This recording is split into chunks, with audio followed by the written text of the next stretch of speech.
먼저 죄송합니다. 저 한 사람 때문에 너무 많은 분들이 고통받고 있는 것 같습니다. 저는 고인이 미성년자이던 시절 교제를 하지 않았습니다. 책임져야 할 일이 있다면 책임지는 게 당연하다고 생각합니다. 하지만 하지 않은 일을 했다고 할 수는 없습니다. 김수현 배우와 소속사 골드메달리스트는 사실관계를 명확히 밝히고자 관계자들에 대한 형사고소와 민사소송 제기를 결심하셨습니다. Fala com a gente, Gal, eu sou a Nath. E eu sou a Isa. O que a gente vai fazer aqui hoje? Hoje a gente vem falar sobre a conferência de imprensa do Kim Soo-hyun. Depois que a equipe que tem defendido a família da Seron fez a sua própria conferência de imprensa mostrando diversas mensagens comprometedoras do ator Kim Soo-hyun, trocando mensagens com a atriz Kim Seron, que faleceu em fevereiro desse ano, enquanto ela era uma menor de idade, a equipe do Kim Soo-hyun teve que vir à frente nessa última semana, dizendo que no dia 31 de março ele faria uma conferência de imprensa para explicar o seu lado, para dizer o que de fato tinha acontecido de acordo com a versão do Soo-hyun. O que a gente sabe até hoje é que existem conflitos de narrativa nessa história. De um lado a gente tem a família enlutada da atriz Kim Seron, que alega que a Seron namorou durante 6 anos o ator Kim Soo-hyun, ou seja, dos 15 aos 21 anos. E de um lado a gente tem o Soo-hyun, que depois de muitos exposeds, de muito negar durante anos, inclusive, que tinha qualquer tipo de ligação que não profissional com a Kim Seron, chegou a admitir que sim, eles namoraram, mas apenas 1 ano. E ela já era maior de idade, dos 19 aos 20 anos, ou seja, mais de 5 anos atrás, mas que era consensual e ela era adulta. Quem tá falando a verdade, a gente vai dar uma analisada em tudo que foi dito na conferência de imprensa da equipe da Seron, mostrando mensagens comprometedoras entre ela e o Soo-hyun. A gente também vai falar sobre a conferência de imprensa do Kim Soo-hyun, que durou aproximadamente 45 minutos. Se inscreva no canal, dá like nesse vídeo, comenta pra esse vídeo chegar em mais pessoas. Vai seguir a gente também nas redes sociais pra gente ter um contato mais próximo. Se você fica só aqui, você perde muita coisa. Bom, se vocês estão aqui acompanhando o canal, vocês sabem que a gente tá fazendo uma cobertura bem legal do caso do Soo-hyun. Tem aqui uma playlist pra vocês assistirem desde o primeiro vídeo, pra vocês entenderem tudo desde o início, tintim por tintim. Até porque é uma história que já tem mais de 1 ano que tá desenrolando. A Kim Seron era viva quando esses rumores começaram. Exatamente, porque lá no ano passado, quando estavam passando o drama Queen of Tears, ela lançou uma foto dela com ele, com os rostinhos bem pertinho um do outro, e a gente mal sabia qual que era a profundidade do que a gente descobriria 1 ano depois dessa foto. A Kim Seron infelizmente veio a falecer esse ano e a sua família veio expor todo o relacionamento que ela e o Kim Soo-hyun tiveram quando ela tinha 15 anos de idade e o Soo-hyun 27. Como a Nath disse, eles namoraram 6 anos de acordo com a família, e eles vieram juntamente com o canal do YouTube Garocero trazer várias provas do que eles estavam dizendo, com fotos, mensagens, vídeos. E cada vez que a empresa negava ou distorcia um fato, eles iam lá e mostravam mais uma prova do que eles estavam falando. Empresa essa em questão, chamada Gold Medalist, que é a empresa responsável pela carreira do Kim Soo-hyun, mas não é só a empresa responsável pela carreira dele, também é uma empresa que ele fundou junto com a Kim Seron. Ela era uma atriz mirim que ganhou muita popularidade aí nos anos 2000, ela era nascida em 2000 exatamente, e ela se tornou aí uma grande artista sul-coreana, mesmo sendo uma criança, assim como o Kim Soo-hyun, que aparentemente se mostrava na indústria apenas como um irmão mais velho dela. Então quando eles começaram a trabalhar juntos, ela saiu da empresa que ela fazia parte, que era a YG, inclusive coisa que a família dela tem falado nas conferências de imprensa que eles não queriam que ela fizesse, porque a YG é uma das maiores empresas sul-coreanas e bastante consolidada, mas por ter um relacionamento até então profissional com Kim Soo-hyun, ela quis ir para a empresa dele para estabelecer ali novos voos em sua carreira. Hoje, de acordo com o que a família tem dito, ela também era uma das pessoas que estava ali ajudando o Soo-hyun na sua nova aventura como empreendedora, agora abrindo essa empresa que seria um hub para outros artistas sem ganhar nenhum tostão. A gente não entende por que uma pessoa faria isso na época, a troco de nada, só por uma amizade com uma pessoa que era 12 anos mais velha que ela na indústria. Só que hoje a gente sabe que era porque os dois estavam em um relacionamento amoroso. Os dois estavam se relacionando naquela época, o relacionamento acabou em 2021 e pouco tempo depois a Kim Seron se envolveria em um acidente de carro onde ela bateria num transformador de energia que deixaria 50 estabelecimentos sem luz. Ela fugiria do local, estando bem preocupada com o que poderia acontecer com ela, e quando ela seria encontrada, a polícia descobriria que ela estava com um índice de álcool no sangue muito maior do que o permitido. Ela perderia sua carteira e começaria um capítulo muito complicado da vida dela, onde ela teria que lidar com esse escândalo na corte e na justiça sul-coreana. A princípio, a Gold Medalist, que era a empresa do Soo-hyun, uma empresa que ela também ajudou a erguer de muitas formas, disse que estaria do lado dela pra ajudá-la com todas as despesas legais. Só que não foi exatamente isso que aconteceu. Depois que a Coreia realmente soltou a mão da Seron e ela se tornou uma pessoa extremamente cancelável, a Gold Medalist mudou a narrativa, não ajudou ela mais e depois, em 2024, mandaria pra ela uma carta pedindo e exigindo todo o valor que eles desprenderam nessa batalha judicial que ela travou. Exatamente. E como ela já não tinha conseguido tantos outros trabalhos assim, ela não estava conseguindo pagar. Então ela, desesperada, começou a entrar em contato com a Gold Medalist e com o Suryan e não obteve resposta de maneira alguma. Então foi aí que ela, numa tentativa desesperada de chamar a atenção deles, publicou em seus stories durante aproximadamente 5 minutos aquela fotinha que a gente explicou pra vocês no início do vídeo. Então rolou toda uma confusão. Na época, a Seron disse que tinha mais coisas pra dizer, mas pouco tempo depois ela voltaria atrás. A empresa do Suryan, a Gold Medalist, disse que não tinha entendido quais eram os motivos torpes que levaram a Seron a publicar essas fotos e que eles nunca tiveram um relacionamento romântico. Bom, aquilo ficou na época, passou. Tava indo ao ar o drama Queen of Tears, né, Rainha das Lágrimas do Kim Suryan, que é um dos maiores dramas da história da Coreia, né, chegou nesse patamar. E agora, um ano depois, a gente descobriu tudo o que estava acontecendo de fato naquela época e a carreira do Suryan está enfrentando um declínio gigantesco na Coreia. Entre perdas de vários patrocínios, ele perdeu o lugar como MC de um dos programas que ele estava apresentando na Coreia. E tá tudo no ar, né? Tá tudo em jogo. Ele, a princípio, tinha falado: eu e a Seron nunca tivemos nada, a não ser o fato que ela pertenceu durante um tempo à minha empresa. Depois ele teve que admitir que, de fato, eles tiveram um relacionamento sim, mas ainda assim, no dia que a gente tá gravando esse vídeo, no dia da conferência, ele ainda tem insistido na narrativa de que eles não namoraram antes de 2019. Mesmo que fotos que já foram liberadas pela família da Seron, junto com o Garo Sero, o canal do YouTube, mostrassem uma outra história, já que tem fotos que comprovadamente são de 2015, 2016, 2017, por causa das roupas, do corte de cabelo, até porque eles eram pessoas públicas que tiveram a maioria da sua vida documentada pra nós. Então, assim, eles ainda insistem com essa história. Só que o que foi que aconteceu que realmente foi a gota d'água pra o próprio Suryan vir fazer uma coletiva de imprensa? Uma outra coletiva de imprensa que aconteceu na semana passada, com toda a equipe jurídica que tem assessorado a família da Seron. Nesse caso, eles fizeram a sua própria conferência de imprensa,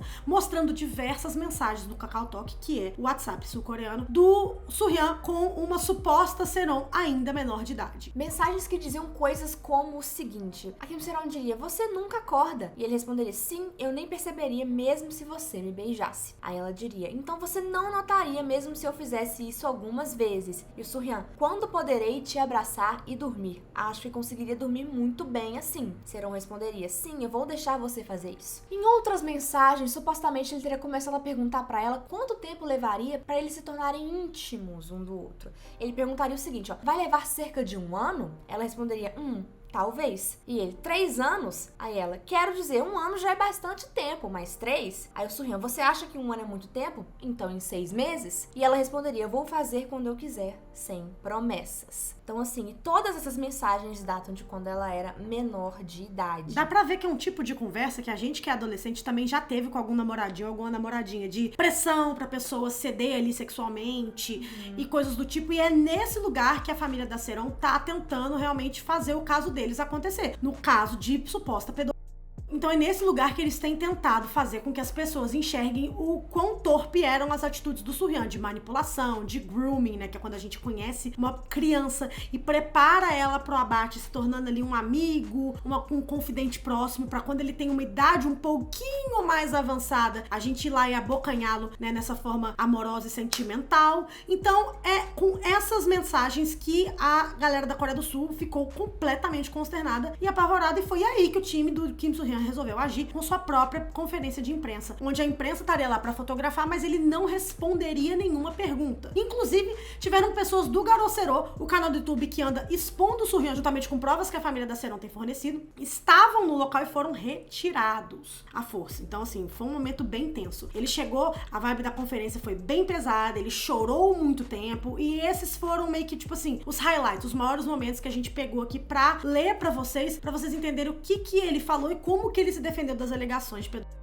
Ele começou a conferência de imprensa dizendo: "Olá, aqui é o Kim Soo-hyun. Antes de tudo, eu peço desculpas. Por minha causa, muitas pessoas estão sofrendo nesse momento. E sinto que a falecida não consegue descansar em paz, o que me faz eu me sentir terrível. Eu não consegui me forçar a admitir algo como verdade quando não era, apenas porque fui ameaçada. Agora eu vou falar sobre o que todos mais querem saber. Eu não namorei a falecida quando ela era menor de idade." E ele continuou, né? Na verdade, a conferência de imprensa foi só ele falando e ele não respondeu nenhuma pergunta, como a Nath disse. Eu me considero um covarde. Todo esse tempo estive focada em manter o que tenho. Não percebi a benevolência que me foi concedida e tive medo de perder tudo. Estive me escondendo. Por isso demorei tanto para chegar aqui. Fiquei me perguntando como as coisas teriam sido se eu tivesse realizado uma coletiva de imprensa desde o início. Assim, eu não teria causado tanto sofrimento aos fãs que me amam e me apoiam, nem à equipe da minha agência. Cada vez que surgiu uma nova revelação sobre mim e a falecida, eu pensava: vou contar tudo amanhã. Vou revelar tudo e acabar com esse inferno. Mas a cada vez acabava hesitando. Tinha medo das consequências da minha decisão. E se eu arruinasse tudo e todos? Quando Queen of Tears estava no ar e a falecida publicou uma foto nossa, senti o mesmo.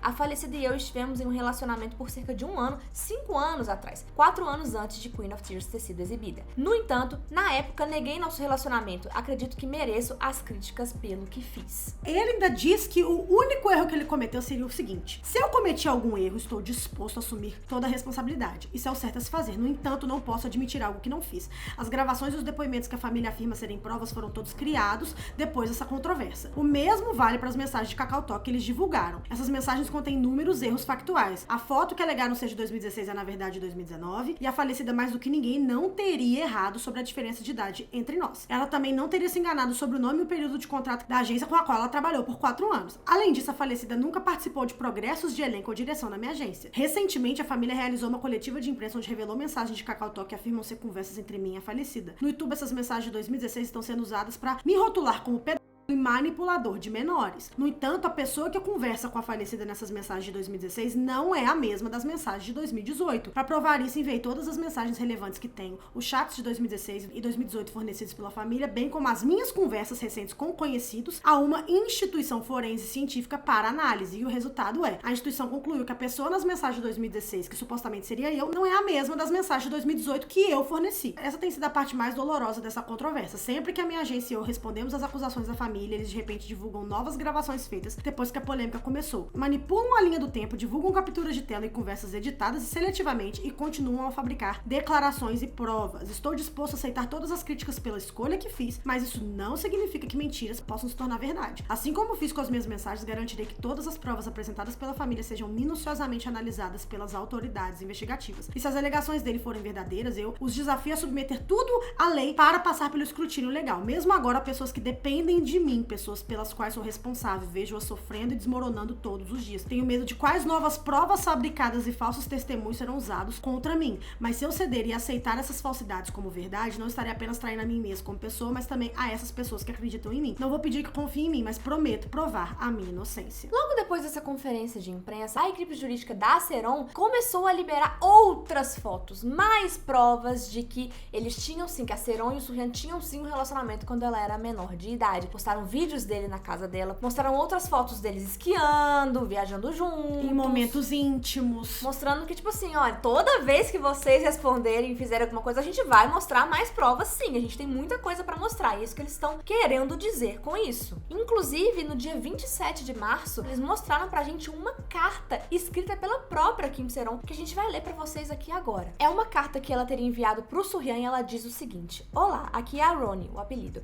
Você está bem? Eu queria esclarecer qualquer mal entendido sobre o nosso relacionamento. Então estou escrevendo essa carta. Não consigo entrar em contato com ninguém da agência e estou com medo do processo judicial. De qualquer forma, me desculpe por ter postado a foto. Eu postei porque queria chamar a atenção da empresa. Me desculpe por ter te prejudicado por causa disso. Me sinto muito assustada e desconfortável perto dos funcionários da Gold Medalist. Depois que saí da agência, ninguém respondeu às minhas tentativas de conversar. Eu não queria te incomodar. Eu realmente desejo que você seja feliz. Namoramos por 5, 6 anos. Você foi o meu primeiro e último amor. Então eu gostaria que você não me evitasse. Ver você me evitar e nem sequer me reconhecer faz parecer que todo o tempo que passamos juntos não significou nada. Podemos, por favor, continuar amigos? Nada mais, nada menos. Ainda podemos torcer um pelo outro. Você me odeia tanto assim?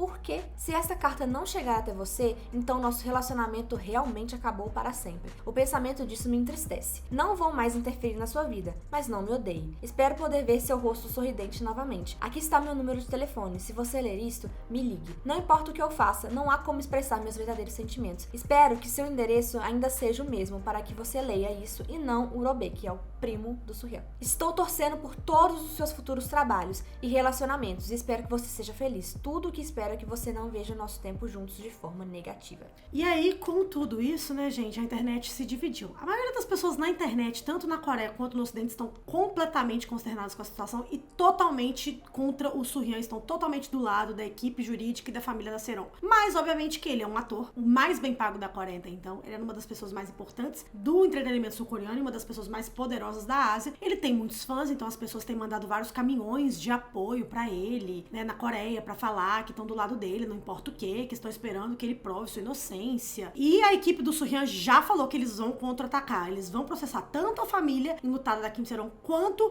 o Garo Sero Institute, o canal de YouTube que tá trabalhando com a família pra expor o Surreal, em 12 bilhões de won. Então, assim, ele também tá sentindo isso financeiramente, né, as repercussões das atitudes dele, e tá todo mundo aí querendo justiça, né, pra essa vítima, porque a gente tem milhares e milhares de provas e a única coisa que a gente tem pra comprovar a versão dele é que ele mandou as fotos pra uma análise forensica e ele nem provou que ele mandou, ele só falou que ele fez isso. Exatamente. E Então, que os resultados que voltaram foram o seguinte: ele é inocente. qual empresa de análise forensica é essa? A gente precisa agora de ter o processo para ter uma análise forensica certa, imparcial desse caso. Só que até agora o único lado que tem mostrado provas válidas é o lado da família da Seron. Então, assim, Qual que é a opinião de vocês em todo esse caso?